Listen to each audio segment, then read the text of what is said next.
Hello, everyone. My name is Alex Jagier, and I'm an epic fantasy writer. Welcome to Across the Realms, a series where I will be having epic one-on-one conversations with other fantasy authors, maybe even some sci-fi authors. I encourage you to check out my other videos related to my own writing and subscribe to the channel if you have not done so to stay tuned for my book releases and other epic fantasy content. There will also be a link in the description to my website should you want further information about me and about my books. In this episode of Across the Realms, I will be joined by Abel Montero, a friend of mine and an excellent fantasy, or maybe even sci-fi, writer. Abel Montero is the author of a list of Italian books, but is known to English readers for his book, The Crimson Fire, book one of the Memories of Kenjir series. In The Crimson Fire, gods walk among men, but the empire they have forged is on the brink of collapse. The Crimson Fire follows four main characters: Andic, an ensign who uncovers a sinister plot that threatens the very foundation of the divine reign of the gods; Eshfen, a ruthless rebel with a cunning mind and a thirst for chaos; Shadi, a young noblewoman who grapples with the weight of family honor and the desire for independence; and Darjan, Shadi's devoted bodyguard who possesses fierce loyalty. As destinies intertwine and alliances shift, these four must face the gods themselves, or watch the world they know crumble to ashes. In the Crimson Fire, loyalties will be tested, truths will be unmasked, and the power will be up for grabs. Will the gods' reign endure, or are the ages of mortals ready to rise? I enjoyed reading The Crimson Fire greatly, and I'm very excited for Abel's recently announced second book in the series, The Sunrise Dagger, releasing April 2026. Abel also hosts his own YouTube channel, where he does a fantastic job highlighting indie book authors and their books.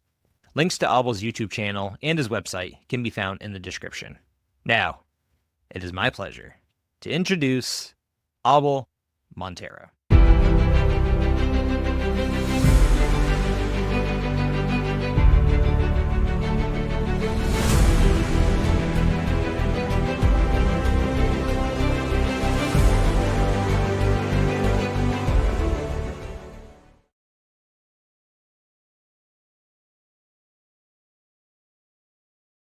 Hey, Abel, how are Alex. you?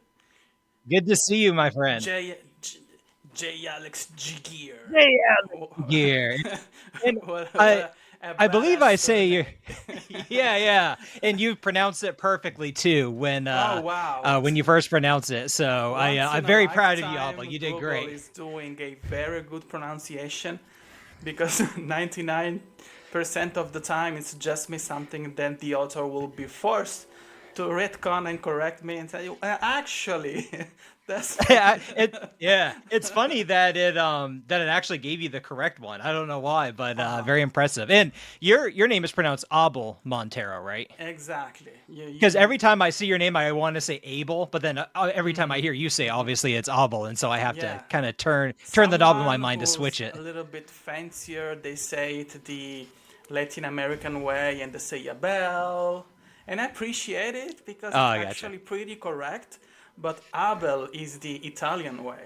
Okay, so they Ah, use it gotcha. this I way. gotcha. And look, they can pronounce it the way they want because I recognize that they try to be respectful, but then they forget. Mm. And they Yeah, say the right, way they right. want. So it's Well, I will try to totally do it fine the for me. Italian way. I'll try to do it in the land of your origin. Exactly, So exactly. so that'll be good. Very So good. Albo, thank you for joining me. I apologize last time. We tried to set this up a few weeks ago and then my camera Yeah. just dud it out. So I tried to fix that for 2 weeks. So thank you for being patient with me and doing that. Yeah, Appreciate it. You technology is a problem. It's been a huge problem for me too. I've been slow on my uploads because I couldn't get my microphone working and my camera working because I Mhm. updated my potato computer Right, to right. Windows 11 and it actually don't doesn't enjoy Windows 11. So it was kind of a problem, but I finally did it. Yeah, It took me a while, but it worked. Yeah, finally. yeah, it's I don't know what's more frustrating, doing the updates that you're supposed to do and having it not work, or just doing the same old and then having it still not work. I think they're both Yeah, equally yeah, yeah. frustrating in their own ways. Yeah, to be um, fair, so I was pretty no, good no, go for with it. Windows 10, I know Yeah. everyone complains about it. It's a trashy OS and everything else, but I was fine. It works so smoothly. It was perfect for me. Yeah, right. Windows 11 is kind of fancier, but there's a ton of little things that work in a really stupid way. And I realized that all of my problems came from the fact that it asked me to connect my phone, my Android phone, with it, so that Oh, everything was interesting. synchronized and I could get messages and phone calls from that. But it overstepped everything, so it recognized the camera and microphone from the phone and everything else that I had from the PC. This microphone and this web that didn't work. So, wouldn't recommend. Right, Do right. not synchronize your don't, telephone don't do it. with your Don't do computer. it. Yeah, absolutely, don't do it. I will try to. I will try to remember that. Yeah, it can. Technology can is great, but it also can be a little challenging.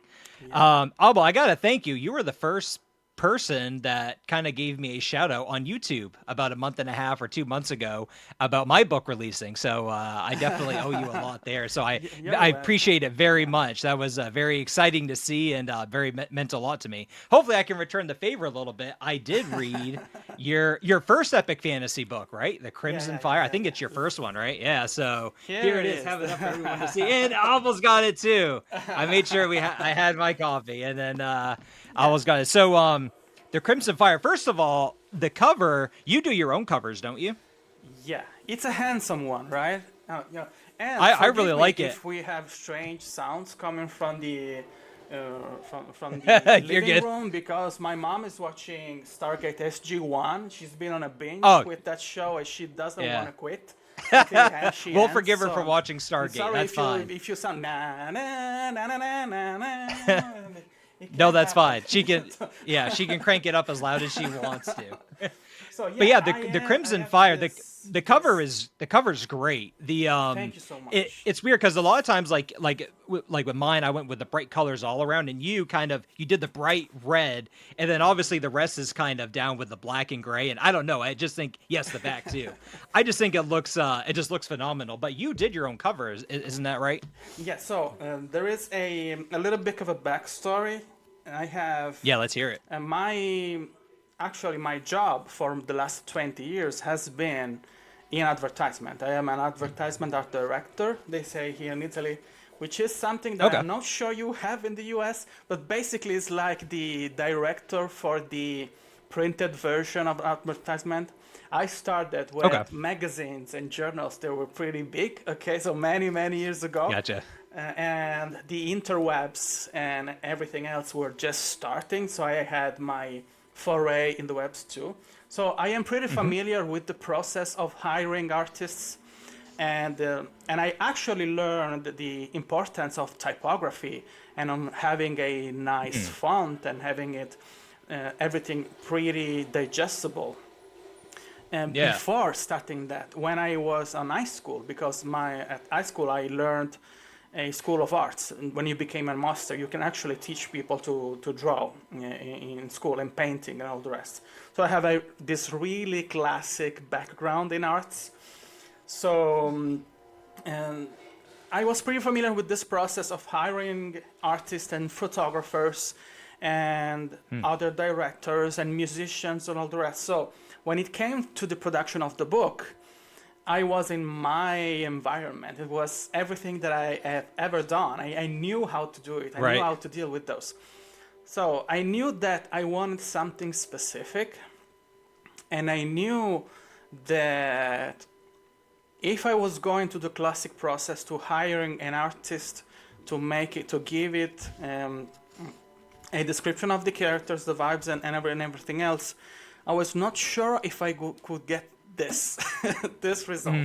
Yeah, Because gotcha. I wanted something that was specifically this artist. This artist, as far as I can tell, he didn't accept any kind of requests because he has stock artworks all Okay, around gotcha. him, mate. He's called Kius. Gotcha. Okay, so what I did was a little bit trying to use my expertise in the best way possible. I Right. bought the Gotcha. rights, I licensed the right to the background illustration.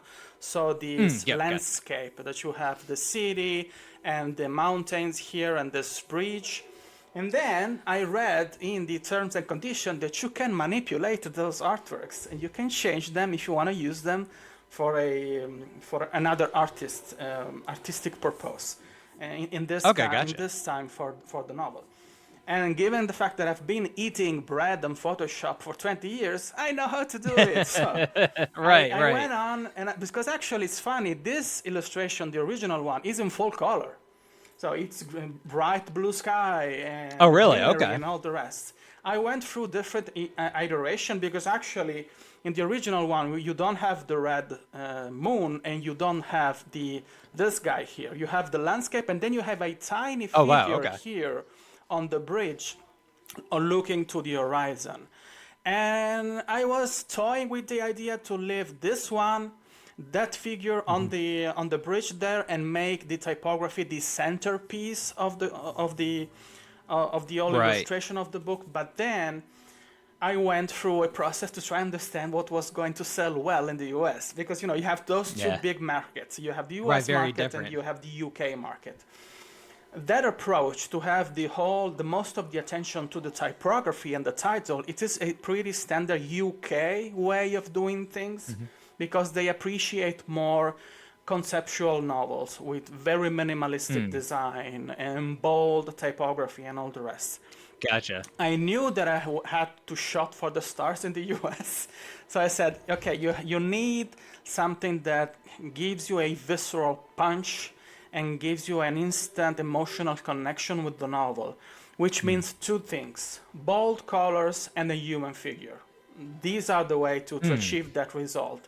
So I had different kind of saturation and color palettes, because it's actually like applying filters on the image. I tried a different Right. kind of more green, more blue, more red, until I decided, you know what, black and white. And then I decided Yeah. when the eye had to focus first, okay? Because even when you watch when you watch a movie, when you look at a postcard, the typography is set in a way that it's guiding your eyes. So you read first the title, then the subtitle, then the name of the author, and then potentially the name of the series. And I said, Yeah. okay, let's start with something really strong, the color. And I designed the moon. Then I designed myself this figure here, and I superimposed it to on the illustration. It wasn't easy to maintain it, Right. consistent with the style of the illustration on the background. But I'm pretty happy with the result. I have to say that this cover is doing the heavy lifting for my commercial and for all my advertisement, and it sells the book by itself. And I'm pretty proud about it. And actually, the second one is coming out tomorrow. And Yes. we can That's talk what I about it wanted to too. talk about as well. Yeah. Do you have a copy on hand, or is that something I'll have to I put on don't the have screen? a Because I could copy, definitely do that. but if you Okay, have a JPEG, I you can can put it share on the that. screen after. Okay, Yeah, I will okay. do that. So I'll put that on Definitely. afterwards. I'm looking at it now though on my side screen.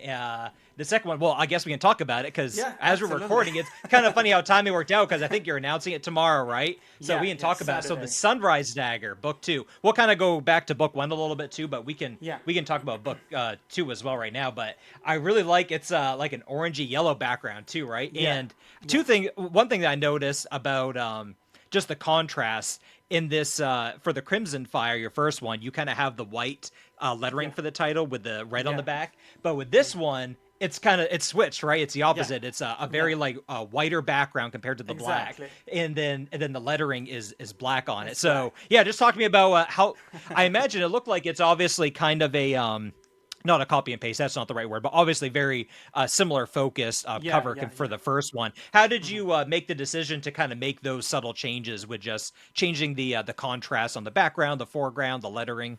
Yeah. One of the first things that you learn when you have this classic kind of training in designing anything by hand is to try and control colors and to produce color by mixing colors, okay? And you have those primary colors that you cannot mix because they are the basics of the way the light refracts on things. So you have red, you have yellow, and you have blue. Those are those three colors, and you mix them and you produce green, you produce brown, and if you mix them all together, you have black, and if you don't have any kind of color, then they're white. Okay, so when one of the first things that they teach you is to put them the right colors together to convey certain kind of emotion, okay, or states of mind. So I wanted the first one to be pretty punchy and to signal some kind of anxiety and of impending doom. Okay, so the red was the perfect one because it's burning. It definitely it's captures strong, that. It's blood. Okay, it's conflict, and this contrast with the landscape, which is completely ashen, and it has a specific connotation in the book. If you read the book, there's a specific scene when everything happens, and you see that the color palette is specific for that scene. And actually, fun fact, I tweaked the scene because in the first, the Italian version, that scene doesn't exist in exactly that way. Oh wow! If you really? don't know. I have an extensive back catalog of novels in Italy that I'm trying to translate in English. So be sure you'll have a ton of novels. Absolutely, I will. And I tweaked that scene to match the cover in the way it sounds in the American version. Okay, well, maybe one day I'll release an updated version in Italian. I don't know. I don't care. Anyway, so you know that there are a certain palette of colors that they really work well together. So black and gray, they match basically with everything, but they are more or less effective depending of the quantity of space you give them on the page. Okay, for example, red works really well only if it takes a big chunk of the color of the page. For example, one of my friends, which is Adrian M. Gibson, author of The Fungal Verse. What's the title of the novel? I have it here. Where is it? Mushroom Blues. He's a designer too, okay? And he told me, Abel, why don't you do this one red too? Okay? It was a nice idea to have the name here red. But I told him, you should know. You can't do that because you need a large chunk of space to make the red work. Because if you have just a couple of letters here, they will be basically invisible. And if you want them to pop out, what do? You put a shadow underneath. But the shadow is going to be muddled with the rest. So it becomes basically invisible. So if you have to select a color to have this large chunk of space, it has to be one of the primary colors. So I didn't have that much of a choice. It could have been blue or yellow or some kind of orange, a really punchy orange. So that's why I settled on the orange, because also it has a specific thematic correlation with something that happens with the Dagger, who's one of the characters, the point of view that you have in the first book. And the fact that she is rising, it's the sunrise dagger, it has a specific meaning because of her arc, of what she does on the second book. And there is just a little bit of a small spoiler. It's not a plot point, but it's a little bit of a spoiler. In the second book, there is a card game, which is not exactly poker, which is not anything else. I designed the game and I designed the rules, and who knows, maybe one day I will produce those cards as a bonus content in some kind of a box. And there is one of the cards pretty cool in the books that has a specific tie with the cover and with the meaning of the sunrise dagger. So basically I went for the basic color. So if you have the first one, which is red, the second one, which is kind of yellow, but not actually yellow, kind of orange. Yeah, the like it's mostly orange. Yeah, it's a blend. One of those basic colors. It's got to be something else. Okay, you know that it can't be green because it's another primary color. It can be gray because the color is gray, nor black or green or gold or anything else. There's only one option, but you'll get there. Okay? So we'll So we'll look forward to it. It'll be we'll yeah, still make it a surprise. We'll pretend we don't know. yeah, and I decided to go with the Um, black lettering because if you use a white yeah, one or a gray or a silver one, it wouldn't be that much visible on that because it's too bright. So you need something yeah, like it is. really high contrast to be really digestible. So the basic idea was okay, black, and you have the color on the spine too. The name is black. The title is black Oh, on okay, that yeah, and one. on this Okay, one is white. because Yep. And on there this one is it's white. white. Yeah, yeah, in front of Exactly. the camera. Yep. Hey, I'm Gotcha. pretty That proud makes of my sense. covers, to be Yeah, perfectly they came honest. out great. I like it, and it's different too, right? I feel Yeah. like I wouldn't say that fantasy covers are the same. Like obviously people try to do original stuff, and I think overall there's a pretty good blend. But hardly ever do I see something quite this original. Usually it's colors everywhere, which is obviously Yeah. just fine. I really like how you kind of set it apart, and you're right. Just that one color alone sets the mood for it, right? Like you Yeah. already have that feeling going into reading the book, and I think it did an excellent job.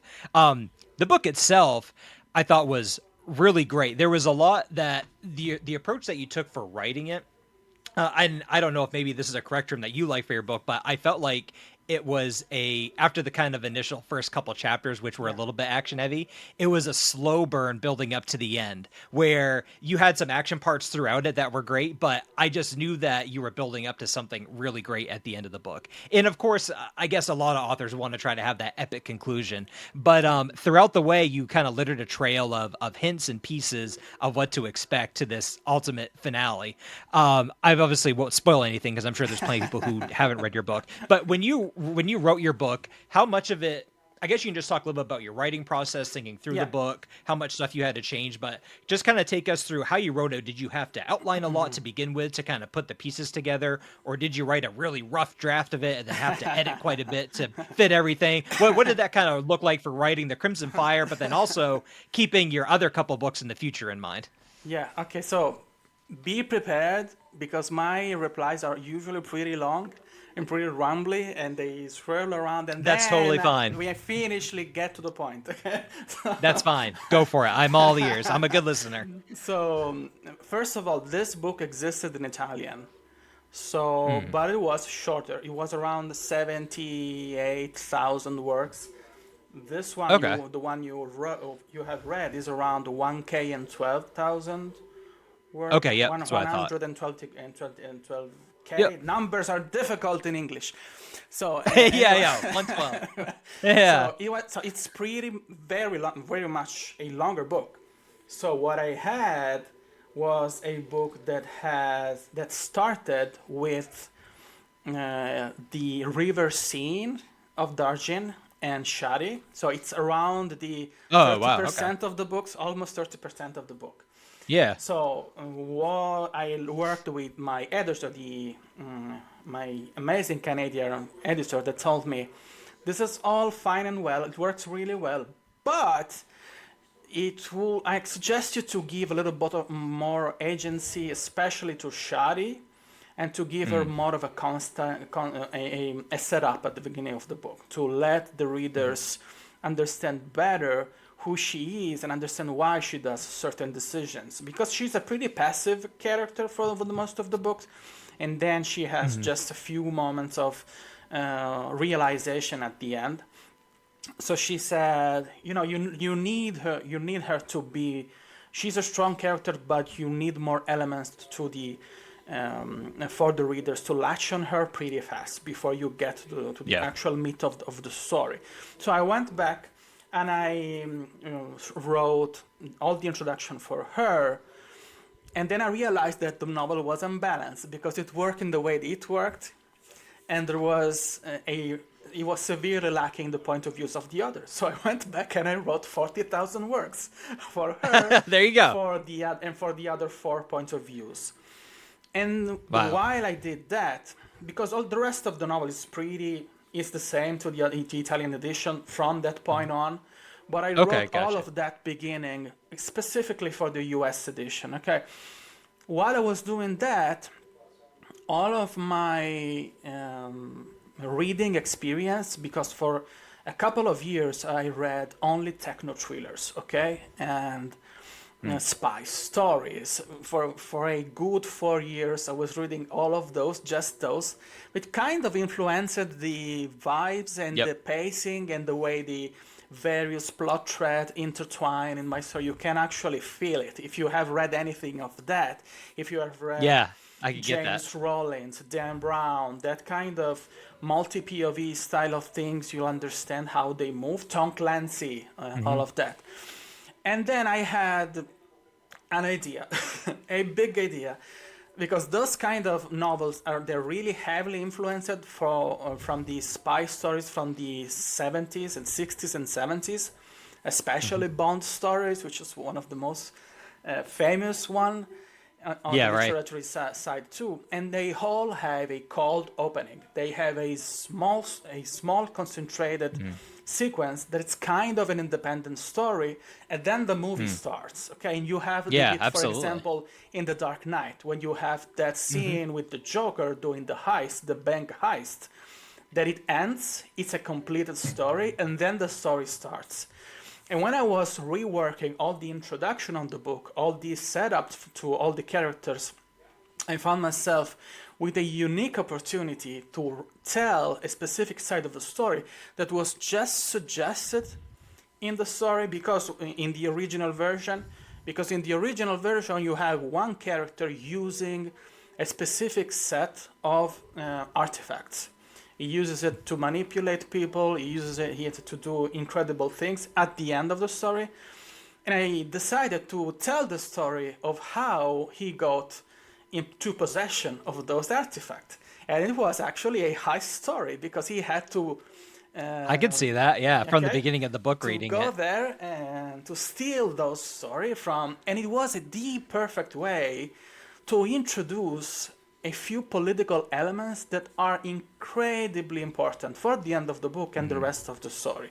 So the suggestion from the editor was more on the character progression side of the things, but I used it as an excuse to give more of the world building and the setup and to build this really cool, really fast, really visceral action scene that actually does a good job to characterize the villain in a way that it wasn't present in the original version of the book. That you actually can understand really well what he is doing. And one of the best review that I have read, that I have seen on YouTube of this book, was from an erudite adventure, and he said, "I was so pumped when I read that scene at the beginning, but then at the end of the book, I realized it wasn't a good thing to root for that character because he did some Right, really yeah. evil things after that."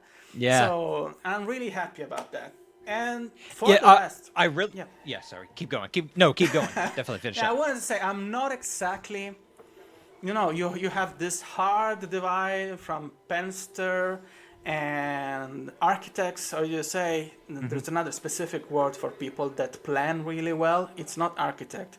What I is can't it? think of the word. Okay, we'll get there.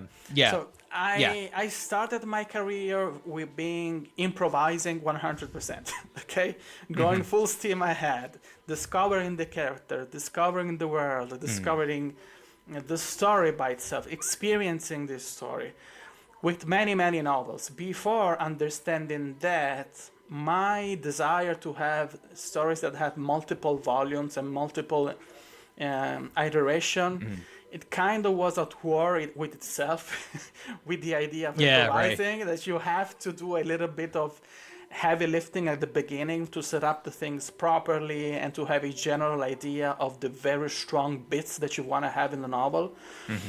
So I will not echo. This is one. I will never be a plotter, a 100% plotter, because I get bored.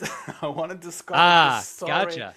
I can see that. while I'm writing it. I wanted to live it. I want to experience the gotcha moment and the plot twist and all the rest. And I cannot force myself to plan everything at length. I tried and I end up disrespecting everything that I have planned. I end up doing whatever I want. But what I've learned is that I can actually plan in a pretty successful way character arcs. Okay, I can give Okay. my Yeah. character a specific direction, and I want them to hit specific goals.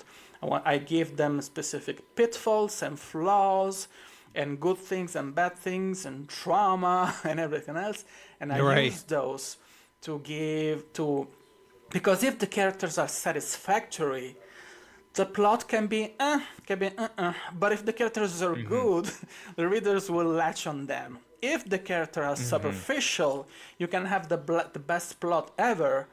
At least that's what I think happens for most of the readers, but they'll get bored. I know that many readers are there for the intricacies of the world building and the plot and everything Mm-hmm. else, and they care to a certain point of the characters. Okay, but it's not from Mm-hmm. that's not what I want as a reader and as an author. I want you to feel attached to the characters.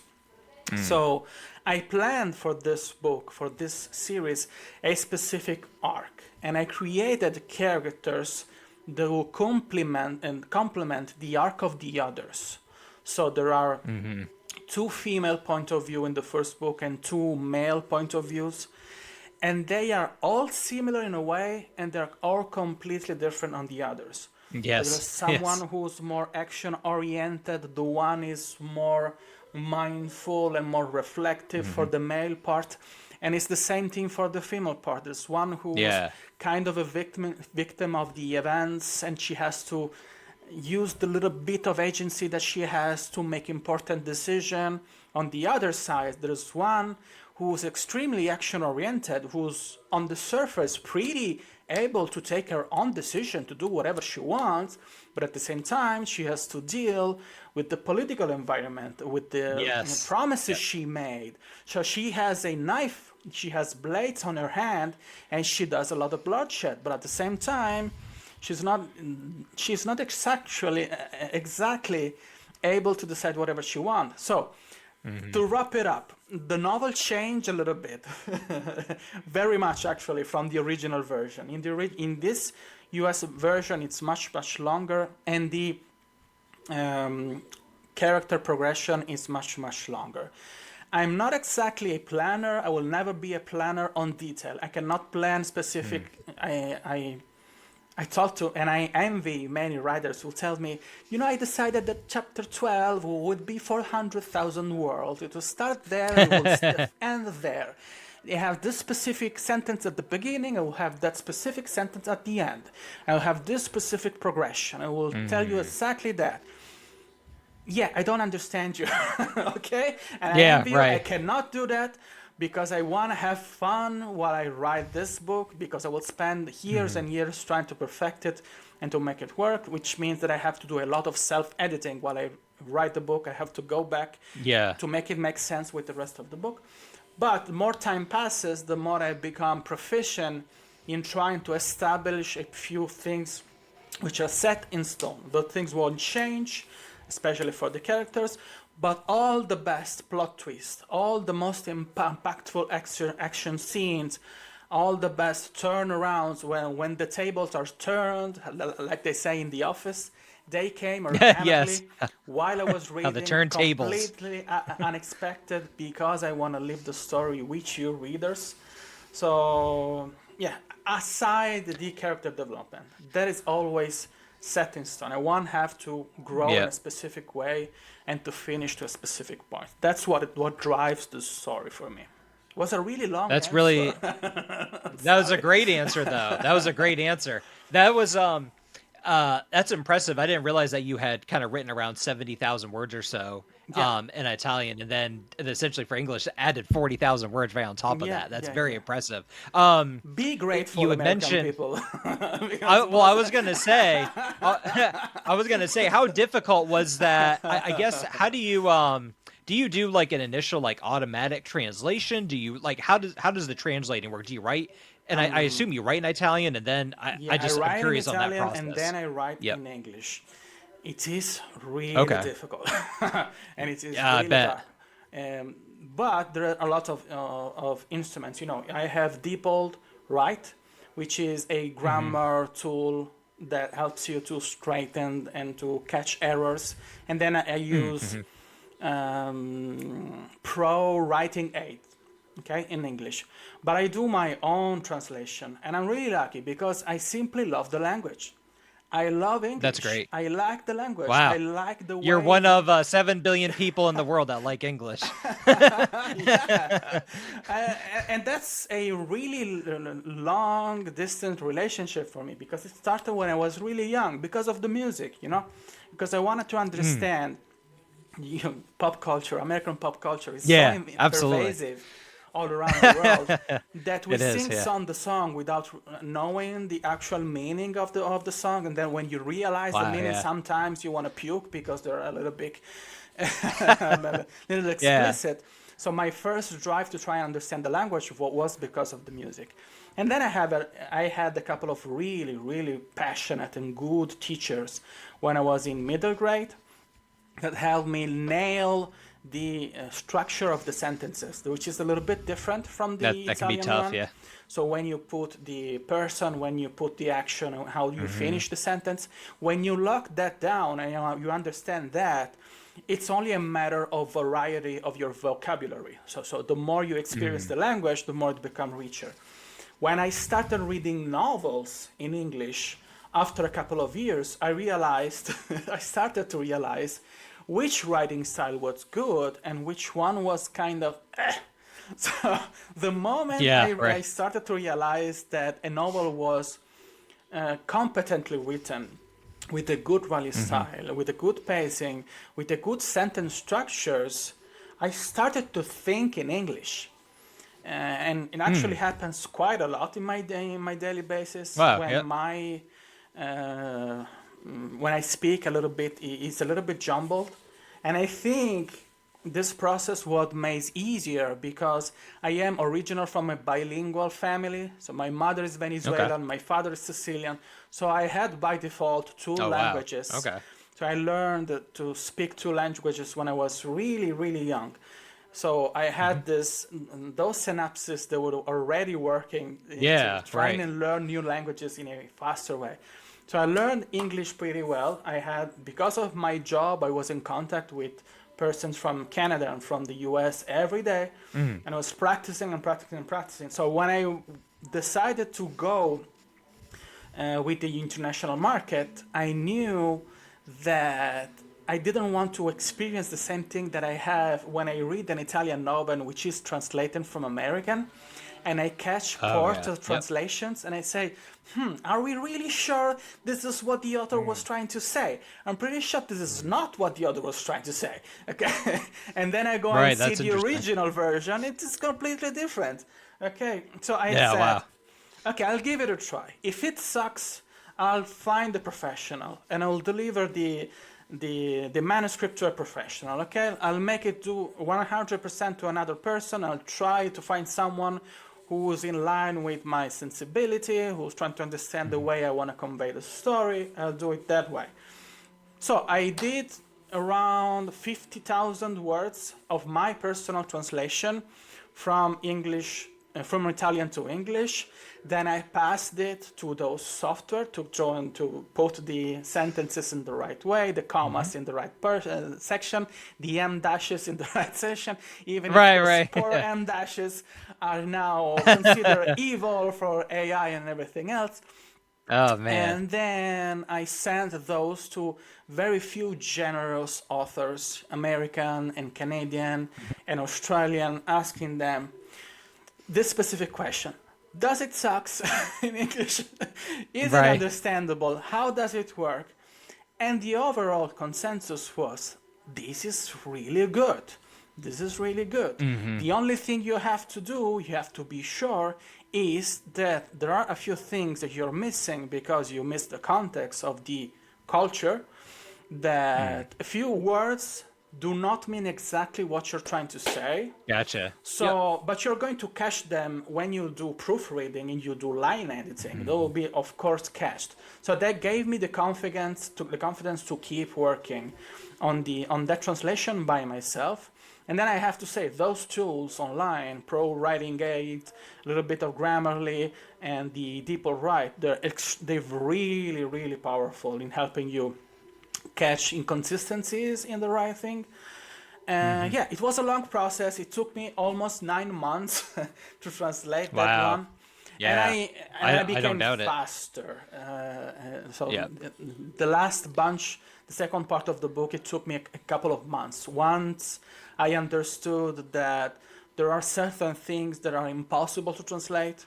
For example, Mm. just to give you a just example to give you to make you understand how difficult it is to translate it, and how difficult it is to tune your mind to another language to accept a few things. In Italian, when you have the subject of a sentence, the person doing thing Hmm. in a sentence, you don't necessarily have to say he or her, because the Mm. conjugation of the verb makes you understand who's doing the thing.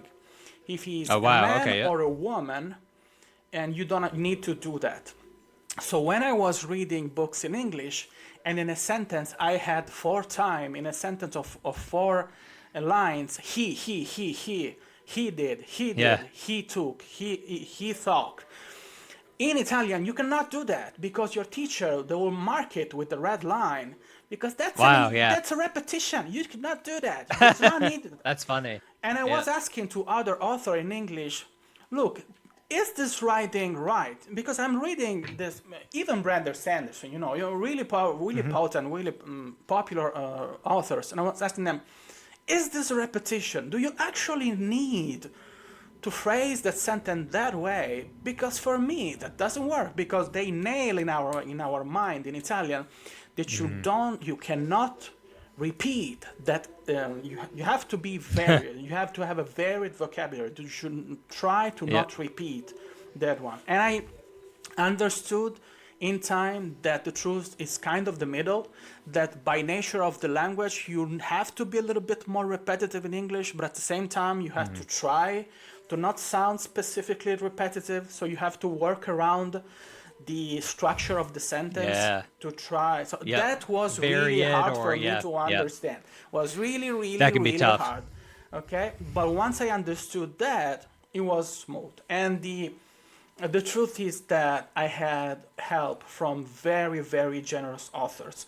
I want to mention Nick Snape, who writes Mm. science fiction and military, dark fantasy and military sci-fi, who basically did a soft proofreading of the book before it came out. I want to mention I think he has a blurb in the front of the book, doesn't he? Too. exactly, Yeah. yeah. Yeah. Palmer Pickering, which is an epic Mm. fantasy and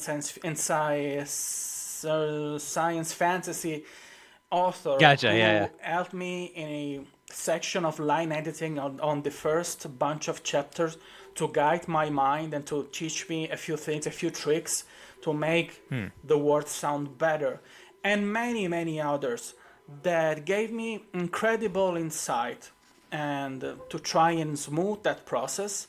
So I was really lucky because I was surrounded by very generous people that helped me to try and understand faster all the pitfall of the way you try to tell story in a fantasy context.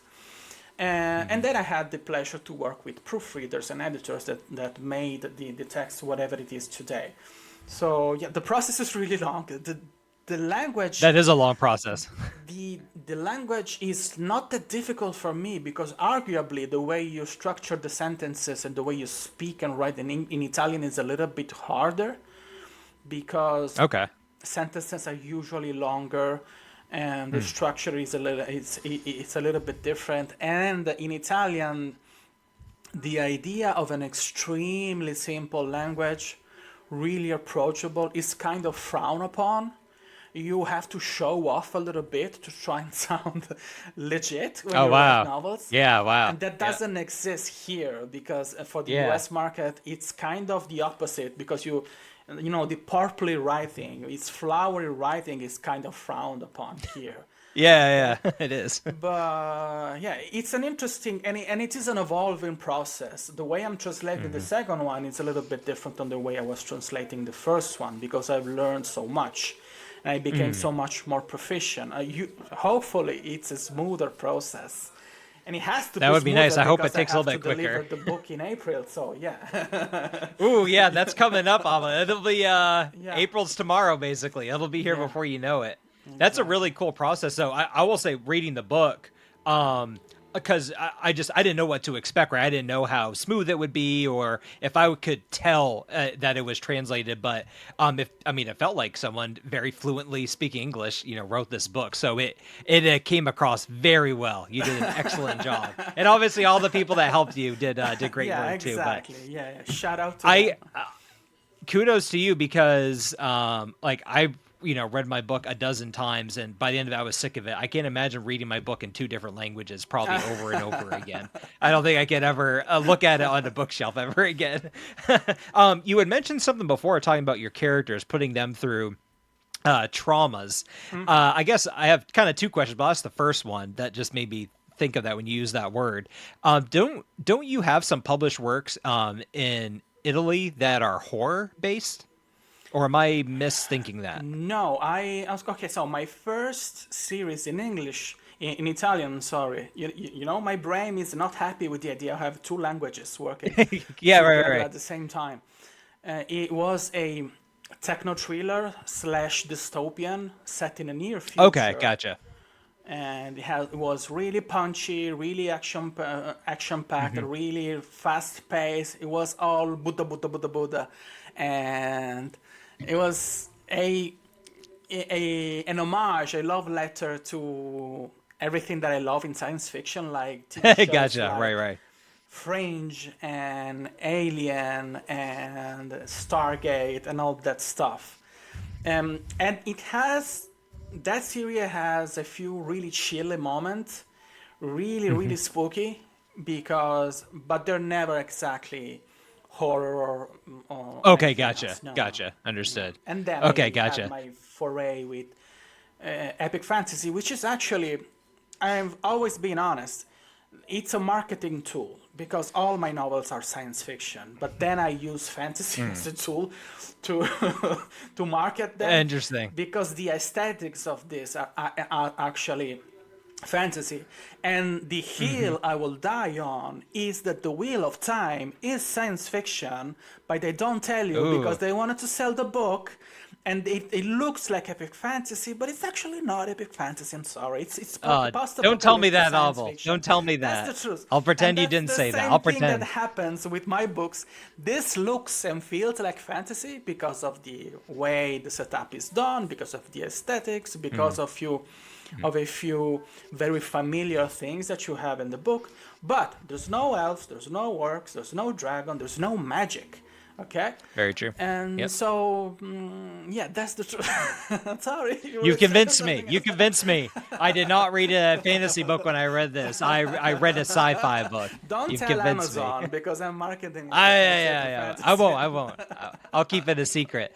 I really going back to the characters. I liked all four of the main characters, and I was trying to think about who my favorite one was, and I actually really had difficulty choosing. Okay. Especially you threw me for the loop too. Again, just no spoilers, but with Eshvin, of how much I loved him, and then Yeah. how much at the end of the book I still loved him, even though maybe I Yeah. don't know if I'm supposed to or not. Mission But accomplished. mission accomplished. That again, no spoilers, but just that ending scene involving him with a fight at the end was just terrific. Just an excellent, Thank you excellent so scene. much.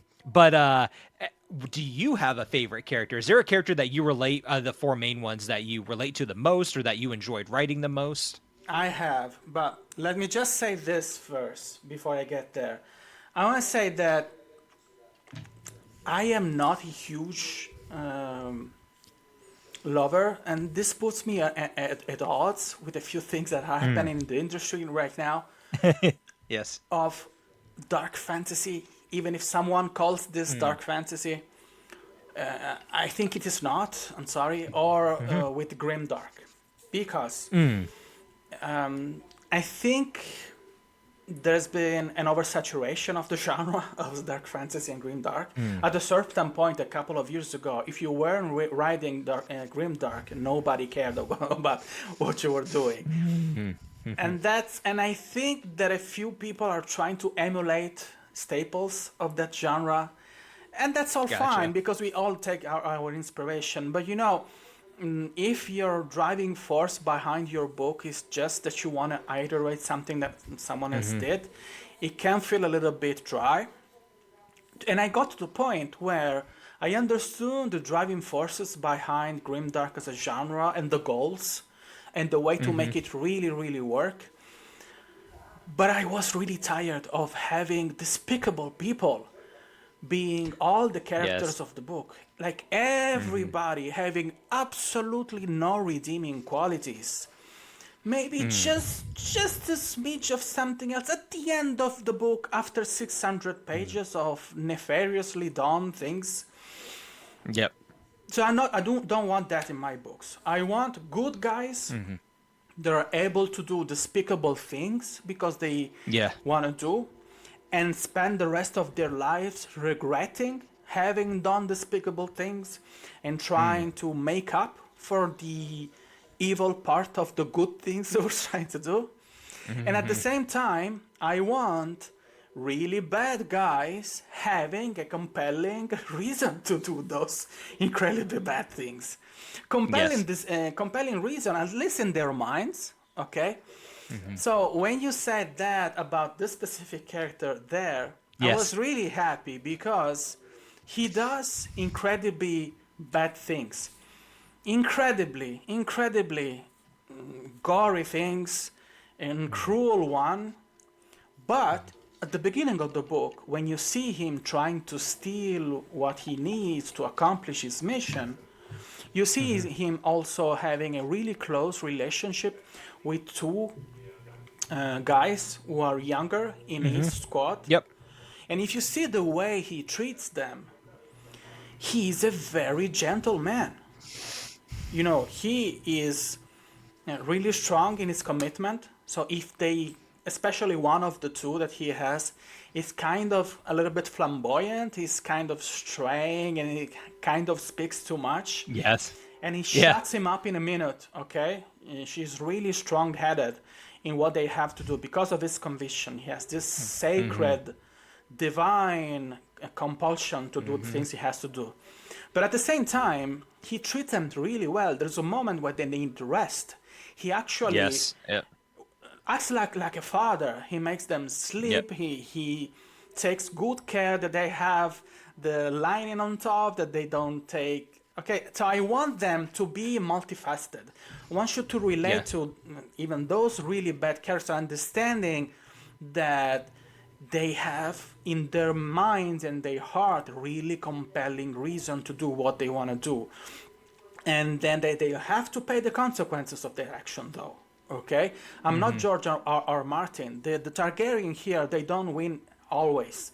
Okay? They don't win because they're more evil than the others. And I know that in the real world, the bad guys, 99% of the time, they win because they're usually more powerful than the others. But that's not what I want in my novels. My novels have to have some kind of an inspirational tone. So when I wrote Ashfan, I was in love with the character, even if he was a bad guy. And at the same time, I have to say that I relate on a deeper level, a very deep level with Shadi, because she is a bookworm, of course, okay? Yes. That's what I She have here has in my this notes. The bookworm. Yes. thirst for knowledge and for fantasy, Yep. and she's on the cusp to become an adult, and she has to, she's kind of divided between her, what I expect from her, and at the same time what she actually really wants, and her internal struggle is to try and understand what she actually wants, okay? To understand what she want to do with her life. On that aspect, I'm really close to her. And I'm really close with Andik because of his sense of justice. Because Yes. I am that kind of person. And one of the most difficult things of the adulting part of my life has been trying to understand what battles are worth fighting and what not.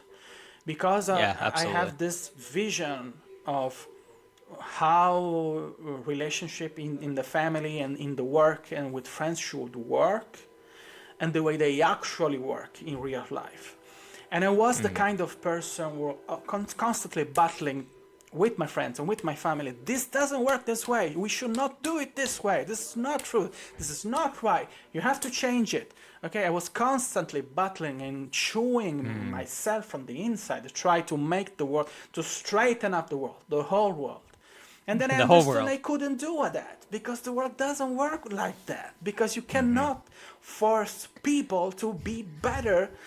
And then at the same time, you yourself, me myself, I screw up a lot. Okay, Mm-hmm. beep, bleep that word. Okay, so No, that's fine. and that's what Andik is going through because he has Yep. this allegiance. He's really loyal to the establishment of his family and this city, but at the same time, he's kind of cunning. There is a specific scene when he talks with a spy, with a woman, and he does, Mm-hmm.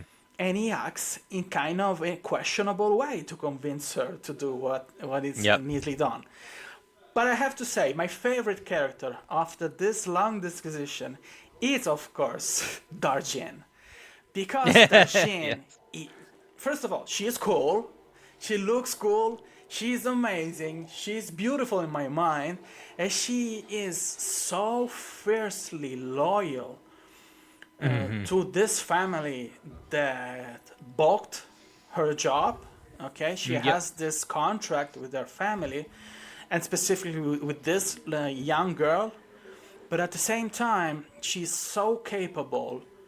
But she's not the one that finished the fight like Black Widow, okay? Who's beautiful and Yep. perfect when the fight is finished because she's so superior. Not. When she ends a fight, she's usually bleeding as much, if not Mm-hmm. more, than the other that she Yes. actually defeated. Yeah.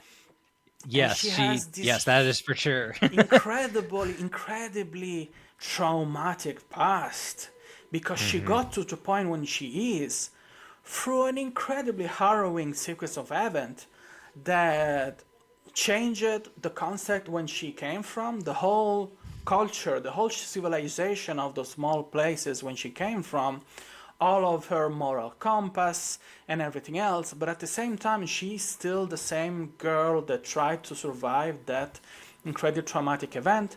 So I think I love her so much because she was able to make a good life for herself to a certain degree, Mm-hmm. in spite of all of those challenges, to become so competent, to become.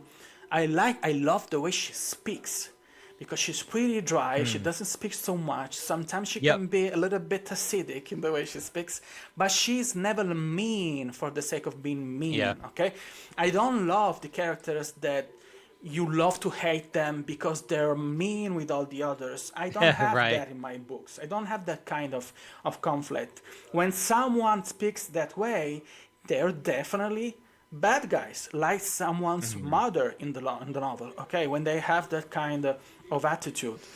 So yeah, Darjin is my favorite one, and she has the most beautiful action scenes in the novel, because and I was The action inspired scenes a are little bit incredible. the aesthetics of action of Assassin's Creed, because Yes. she's Yeah, those really video games are light, great. she's very fast, she's not particularly strong. She knows that she's Mm-hmm. not stronger Yep. than any man. That's Yeah. basic physics, okay? She can be Yep. faster, she can be deceptive, and she uses really well her weapons. That's her strength. She knows that if she jumps on a fight without preparing, she will lose. So she's Mm-hmm. very good at. She has the strategic mind, and Yep.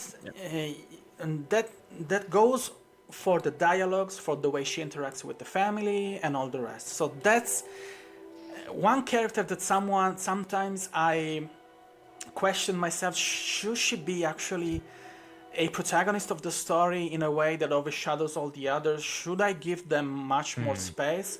And I don't think it worked for the first novel. She has a little bit more space in the second one, and that's Mm. why we have the dagger in the title of Yeah. the second book. But she's definitely my favorite. On all the other, it's like asking a father who's your favorite son. You're not Yeah. Who's your supposed to favorite tell them, kid? okay? She's Yeah. not supposed to tell them. But Yeah. actually, I love them all, We won't okay? tell Even the the bad others. We won't guys. tell the others. Yeah, again, it was really difficult for me thinking through it to pick my favorite character because you made them so different, right? And so I enjoy each of them in their own ways how you made them. I will say when it comes to Darjin, she was the one that surprised me the most because at first I didn't think I would like her. I just assumed she would be almost this secondary character because she's so close to Shoddy. Yeah. I just thought she would kind of be tagging along through the story. But then very quickly, when you started to do her point of view, I really got wrapped up in her background and her story. And you're right, the realism with how she approaches things. She knows that she can't just go in and kill 100 people and come out unscathed. She's very human. And so I really love that aspect. But yeah, I actually I read the ending of the book. I read very quickly because it was just the climax of it was perfect. It all just came together as one. Excellent. I actually read, this was something I want to ask you about. I read the first chapter or the first two chapters, at least the first chapter twice.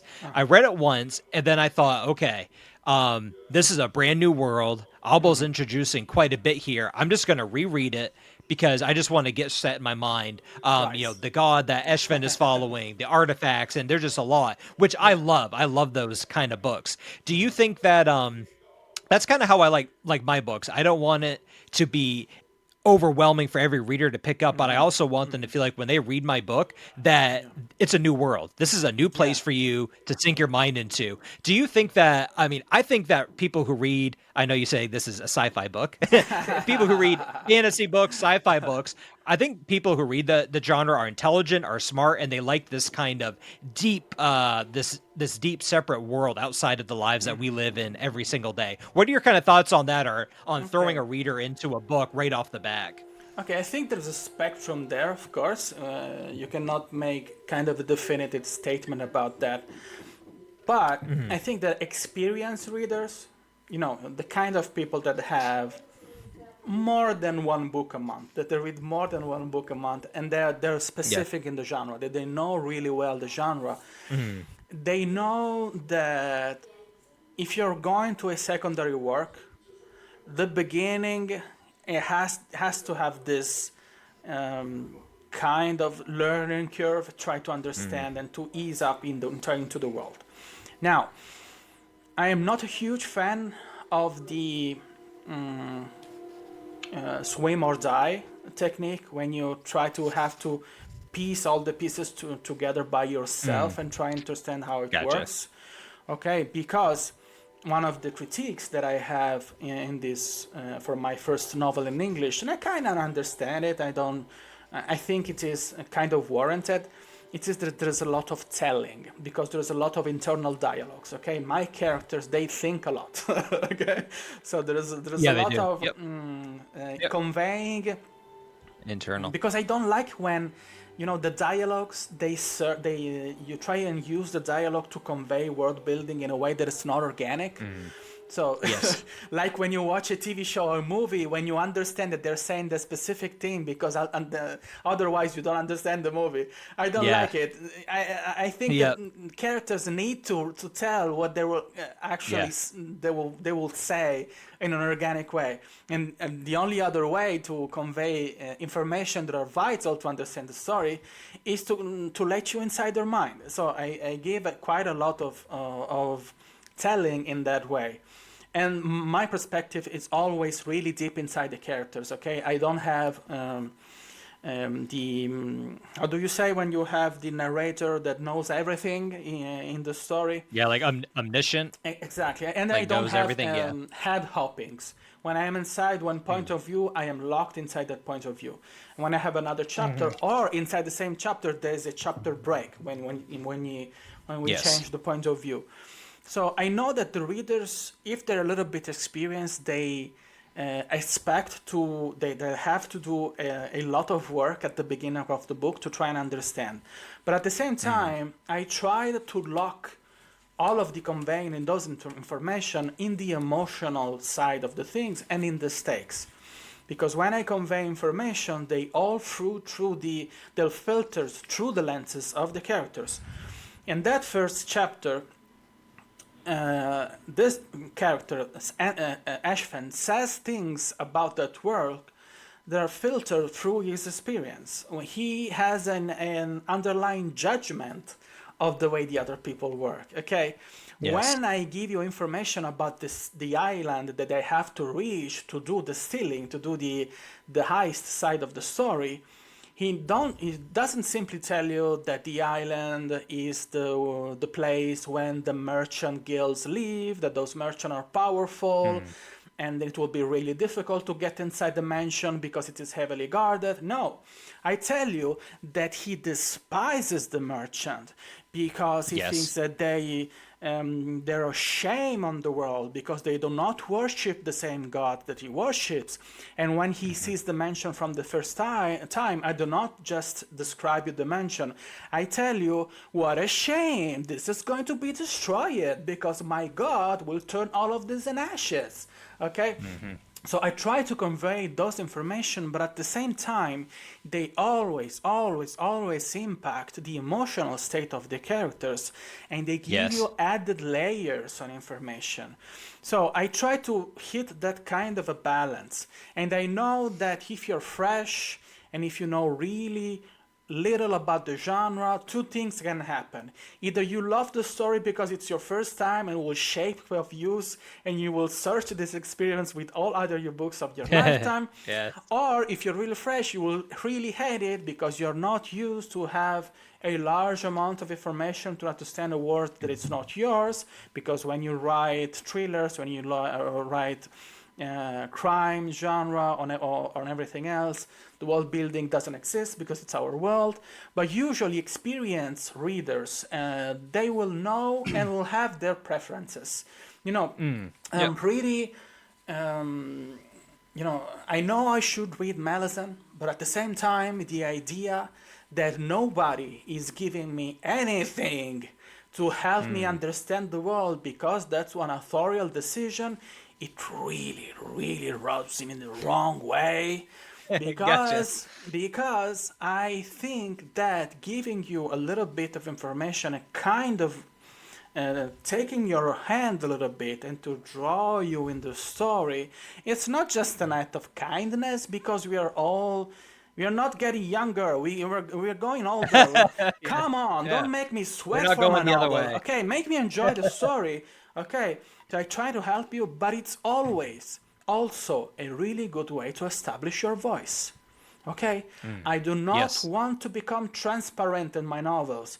You have to know I am writing those. That this story is a fruit of my mind, of the way I see the world, of the way I experience relationship and stakes and feelings and all the rest. My voice is pretty present there. It makes the novel sounds better. It sounds better. It sounds more interesting, more layered, and more satisfactory. If you haven't read this, and this is a suggestion to your audience too, go and search the American translation, which is pretty good actually, of The Shadow of the Wind by Carlos Ruiz Zafón, who's a Spanish author. It's a 4-novel series. The novels are kind of standalones, but at the same time they're interconnected. This has the best prose and the best writing style that I have ever read. And it always, always sounds like someone who's sitting beside you telling you a story. The voice of the author is always 100% present. But that doesn't mean that you cannot, that it's hindering the connection with the characters, with the world and nothing else. It's not an obstacle. It is actually Yep. something more. It's like falling in love with the voice of a singer. You love that voice. Then you love the meaning of the song and the words and the music. And I think that my writing style goes toward that direction. I want them to hear my voice while they read the book. And if they enjoy my voice, they will enjoy even difficult parts of the book, like that one, like the introduction, because they will trust the fact that I'm telling them what they need to understand and to understand the world, and at the same time that I'm withholding maliciously information because I don't want them Yes. to. Very so. But but that in due time they will understand. So yeah, there have been readers that have said, why don't you explain what ensigns are? Why don't you understand the other words? I'm blanking now. The ensign and the other one, the Lugallans, what they are. And I tell them, yeah, I could explain then, but I didn't find an excuse in that moment. There was no reason to just There bring it was up no reason to purposely. explain in that Yep. way. Watch them Yep. acting, you understand what they're Watch doing, them act. okay? Yep. So even if I have heavily telling in my story, because I love to have a lot of telling, be sure that there will not be moments when you'll see that I'm trying to over-explain things because I didn't have a way to more elegantly convey those information. If there's no way, there's no way. You won't have that information. You'll try to infer them from yourself. Again, I mean, an that's yeah. endless reply. I'm sorry. When I can No, go that's on great. for a whole day. We'll just have to have a part 2 of this sometime, Abel. I'll have you on again. No, that's really good, and you're right. Like each writer too, like kind of to your point, has their own voice, right? So yeah, there's like genre standards that we can Yeah, generally yeah. expect when we go into a book. But yeah, when someone opens up my book, I want it to be distinctly me writing, and like in Exactly. your way, like picture me Exactly. telling them the story. And when they open up your book, I want you to be telling me your story, and I want that unique voice that you bring. So I definitely agree with you there. I have a couple just fun, simple questions, but just see what your answers are. Go on. What would, if you could, there's so many genres out there. What is one genre of book? Let's say that you could, pick a few to kind of write in. What would be one genre of book that you would absolutely refuse to write? There's no way that you would ever write a book in this genre. It doesn't matter how much money people would pay you. Just know it is off the table. Okay, it's an easy answer because I'm pretty sure it will never happen. Okay, so the money things, it's easy for me to explain because it's not gonna happen. So, I think I am not physically able and not attracted whatsoever towards horror. To be sure. Oh, really? Yep. Yep. Because, first of all, I'm a scary cat. So I'm Yeah. Okay, gotcha. easily scared, really. Especially on the psychological side of things. Those are the kind of horror that actually I forced myself to watch a couple of movies because I knew that the script was very, very, very good. Like, I don't know, The Ring, maybe the American version of The Yep. Ring, Yep. has an Oscar-worthy script. It's amazing. Yeah. But I lost sleep for a couple of weeks after that because it was really, really scary. Yeah, So don't fault you for that. that's too hard for me. And I cannot fathom reading something like that because the level of immersion that novel have on me, it's 1,000 more powerful than a movie. No movie have ever influenced me the way novel influenced me, okay? So I don't read the genre. By not reading the genre, I don't know the convention and the inner mechanism and all the rest. I have no idea how to build that kind of story. But at the same time, if I want it to be effective, I have to leave that kind of emotion for myself, and I'm not going to put myself through that. Absolutely not. Gotcha. I'm not going to do that. Never. Your logic makes sense there. Yeah. And I don't know why. I'm not sure why I thought that your Italian books were horror. I must have like misread that somewhere or something. I probably read it, picked it up in some chat thing, and I ran with it. But yeah, so the horror would definitely not be And what your about cup you? of tea Is then. that an answer for you too? What kind of genre? I would have to say either straight romance or straight like Western, like American Western. I don't Okay. know. Yeah, Maybe yeah, those yeah. books just get a bad rap, or they're just kind of almost like they're the same story churned out over and over. Yeah, you're right. I just couldn't You're see right. myself writing in either one of those genres. I could picture. I like horror, kind of like to your point. If it's a good story, like I like The Ring, I won't just Yeah. watch any horror movie or read anything horror. If it's a good story and actually hits really good story beats, Yeah. good character arcs, I'll read it. But yeah, now this one, I don't like getting asked this question, but I'm gonna ask it anyway because it's a fun one, and I'll see where your mind goes. But because it's what is your favorite book? And the reason why I don't like being asked that question, because even though I guess I do have one, there's so many books that have influenced me in different ways. But how would you kind of answer that question? Do you actually have an objective favorite one, or there are a few that you could pick and choose from? Okay, I'll say something really unpopular now. Um, But listen to me, okay? I'm going to give you context, and it is a Okay. kind of in flux. It changes a little bit. So until a couple of years ago, my favorite book ever, maybe because it arrived at the right moment, but because it was in a moment when my writing tastes they were and tastes as a writer and as a reader they were changing. The kind of things that I really really enjoyed, they were changing. Okay, so it arrived in a specific moment. And because I had a similar evolution to what I had on my writing, I enjoyed really plot heavy, really action packed novels at the beginning when I was younger. And now I love so much more character driven stories. And I don't mind Yeah. slow paced story.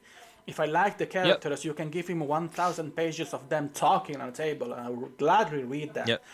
Okay, so, a couple of years ago, 3 or 4 years ago, I read Empire of Silence by Christopher Rocchio, and I fell absolutely head over heels in love with that novel. So crazy in love, over and over, analyzing everything else. And it was on a point that he was kind of popular.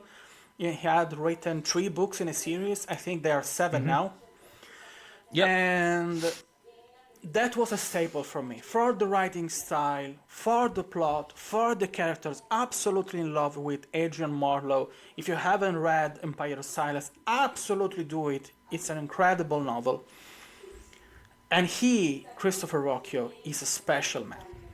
He is so smart and so kind and so inspirational. That's a beautiful human being. Absolutely spectacular. Follow him on all social, especially on YouTube. He's an incredible man, okay? That novel was so good that it actually made me like even less everything else. So because nothing Yeah. Right. compared with that one. It struck a chord with me for my sensitivity and the way the world and the aesthetics of it is so incredible. Then the novel took on a weird but understandable turn because they became much more action packed the more books you read, and they become faster and faster and more bombastic, which makes sense for Gotcha. the story because of the way the character evolves. And because we know how the story ends in the first paragraph. So he's recounting his life. As an old man, he's recounting, a little bit like Robin Hood in The Assassin's Apprentice, okay? So we actually know how the story ends, but we don't know how exactly we get there, okay? So the tension Yes. is in the turns to get to the final ending. And the more the story progresses, the more bombastic and kind of, bro, that's sick, that's crazy, man. It Yes. becomes, Yes. the more and more it becomes, bro, that cool, isn't that cool? Okay? Still retaining a lot of finesse. I think that a vast amount of the readerships of this novel, they kind of don't get what it's actually about. But okay, that's why I think it's a little bit of a controversial pick. Gotcha. Okay, it's much more deeper than you can read it as a divertisement, and that's why so many people compare it to Red Rising by Pierce Brown, which is so Gotcha. action heavy and so testosteronic as a novel. So I kind of fell a little bit out of love because it became so bombastic, even if, as I said, it makes sense for the evolution and the arc of the story. Then we got to the 4th book, which has basically 200 pages of body horror because the character goes through tortures and everything else. Gotcha. And which, again, it makes sense because it's the dark forest of the mind, of the heart, okay? It's the moment when we have the lowest of the lowest, and then he has to bring himself again to rise as a phoenix and go to the end of the last books of the series. But it was so gruesome and so it left on my mind on my mouth such a bad taste that it retroactively made me like the rest of the series less. And I still have to Gotcha. bring myself to read book 5 because I will absolutely read the rest of the series. And I'm pretty sure I will love it because that man cannot write a bad novel Mm. aside book 4. That's a hill I'm dying for. That's not exactly a Gotcha. good book, but that's it being not exactly a good book is still much better of 95% of what we have around here. It's Mm. like Tenet from Christopher Nolan. It's not a great movie, but it's still better of everything else that we usually have all around Yes, the world. Okay, absolutely. so I will say that that novel still has such a special place in my heart, and I Hmm. think that even if the general consensus is that the first novel is actually the worst novel of the series, I don't know what people are talking about. They're absolutely, Mm. for the love of God, I don't understand why. Actually, I understand why, but I'm not okay with that statement. Okay, so that Gotcha. one I love so much. But by now, as I tell you, the first book in that series by Carlos Ruiz Zafón, The Shadow of the Wind, is Hmm. incredible. I don't know if it is my favorite because I like a little bit more of fantasy heavy. That's Mm. kind of magical realism. It is in our world, but it also have fantasy elements. My favorite is this one by now, I think, which is The Legend of Tal by Josiah Mm. Rosell, and it is an in the book. And I will say that this one and the whole series, I didn't have the guts to read the last book. Still, I have to read the last book, therefore, Really? Yeah. because I know it. I feel it in my bones. It will end badly for my characters. Uh. It will be Uh. an incredible bloodshed. I know it will end incredibly. That's funny. But this one, I could reread it no stop for weeks and weeks on end. It is such a perfect comfort read. The characters are so especially and deliciously built. It is really Mm. familiar. We have the elves, we have the dragons, we have the sorcerers, and we have the old and ragged protagonist dealing with the young apprentice. It's a really familiar, really classic, but it is so good. This guy is so annoyingly good in the way he writes books, so annoyingly good that I don't think he's able to write a bad book. And the rest of the series is incredible. I think that for the fantasy side of things, he is my favorite one. And yeah, I can give you 100 suggestions, but I'm not going to do that because it will Right. take Right. you some time. I don't have exactly specifically one. I have a bunch of very beloved books. Like for Yeah. example, Assassin Apprentice is Mm. incredible. If you read anything from Lois McBuster Bujold, if you read Barayar, the whole Vorkosigan saga by Mm. her is incredible. If you ask me to be more broad, to have the more approachable, something that everybody knows, maybe Mistborn is my favorite trilogy. Okay, the first Yep. one, I actually think that Mistborn is better than the Stormlight Archives. Is Mm. people Interesting. get really mad when I say that, but I don't care. Like, but It's your anyway, opinion, Abel, and your opinion can be right. read The Legend of Tal by Josiah Rosell. You want, Okay. yeah, absolutely. You thank me Yeah, later. I'll definitely add that to my list. I will for sure. But tell me Well, something Abel, about thank your just one. No, no, no, you're not going away with that. Just suggest me a book that you my really love. Come on. Maybe not your it's favorite, but just one. yeah, I mean, I always go to my two favorites are always like The Lord of the Rings and then Thomas Covenant by Stephen Donaldson. Okay. Um yeah, I love those two books and they're very different, which is funny Yeah. because Donaldson it's kind of got a lot of influence from J.R. Tolkien, but very different books, but I love them both in their very different ways. Kind of like you were saying before, it's frowned upon now in at least the United States to have like Yeah. flowery writing and flourish and all Exactly. this. But Stephen Donaldson had a lot of that, but I kind of appreciated it. So I've had to kind of unlearn a lot of the writing habits that I've done by just kind of expanding on things. But I really like that. And something that's not fantasy, I always enjoyed To Kill a Mockingbird. I don't know if you've ever read that. That's a I big book have over heard here, at about least. it, but It's a I have classic. never read it. I Maybe. read it as a book and I enjoyed that kid. So I mean that book. So there's quite a few books that I like and then some. But yeah, those are kind of my two We'll main have another influences. discussion about those two one day. Abel, I feel like that we could talk a few more hours. I'll definitely have you on again. We're gonna have to continue this talk, Whenever you want. It was especially with so book two fun. coming out.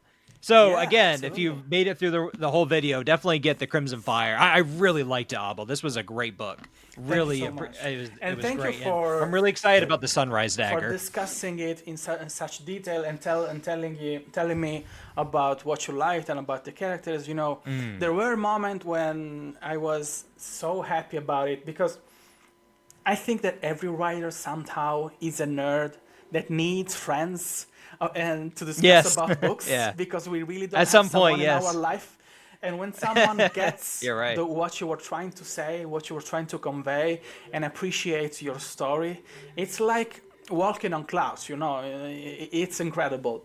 So thank you so much for having me. It was so fun. Absolutely. I'm so glad that you joined, Alba. You were great to talk to, and I think probably officially my first author friend in the community. So appreciate our relationship. I'm sure we'll have many good That's conversations in the great. You're a future. But great yeah, guy. awesome. You as well. Thanks, Abel. You're See ya. welcome. See you soon. Bye bye.